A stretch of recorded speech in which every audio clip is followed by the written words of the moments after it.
कोच राजा जी फेल कैल गाड़ी के कल होचे राजा जी, फेल कैल गाड़ी के कल होचे राजा जी, फेल कैल गाड़ी के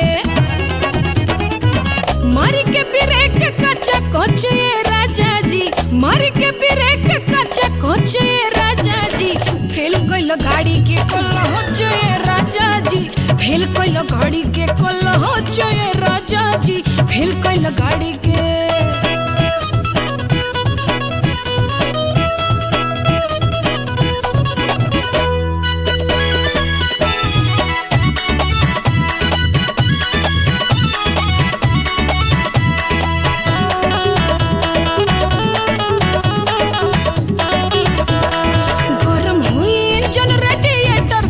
पानी तारा संगे संगे बढ़ी हमरो परेशानी। गरम हुई इंजन रेडिएटर खोजी पानी तारा संगे संगे बढ़ी हमरो परेशानी। आ कहतानी बतिया जवन सोचे राजा जी, आ फेल कैल गाड़ी के कल होचे राजा जी, फेल कैल गाड़ी के कल होचे राजा जी, फेल कैल गाड़ी के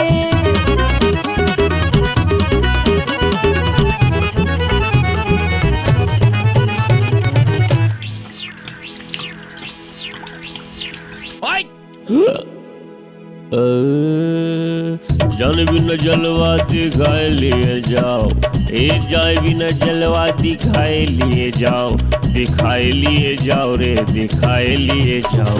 ताला में चाबी डाल दो ए हो करे जा, ताला में चाबी डाल दो ए हो करे जा।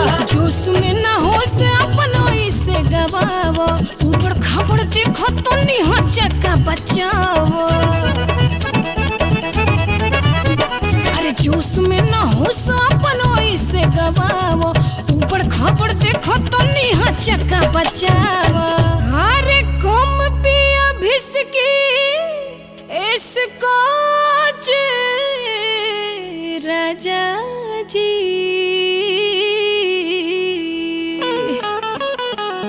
आ फेल भइल गाड़ी के कल होचे राजा जी, फेल भइल गाड़ी के कल होचे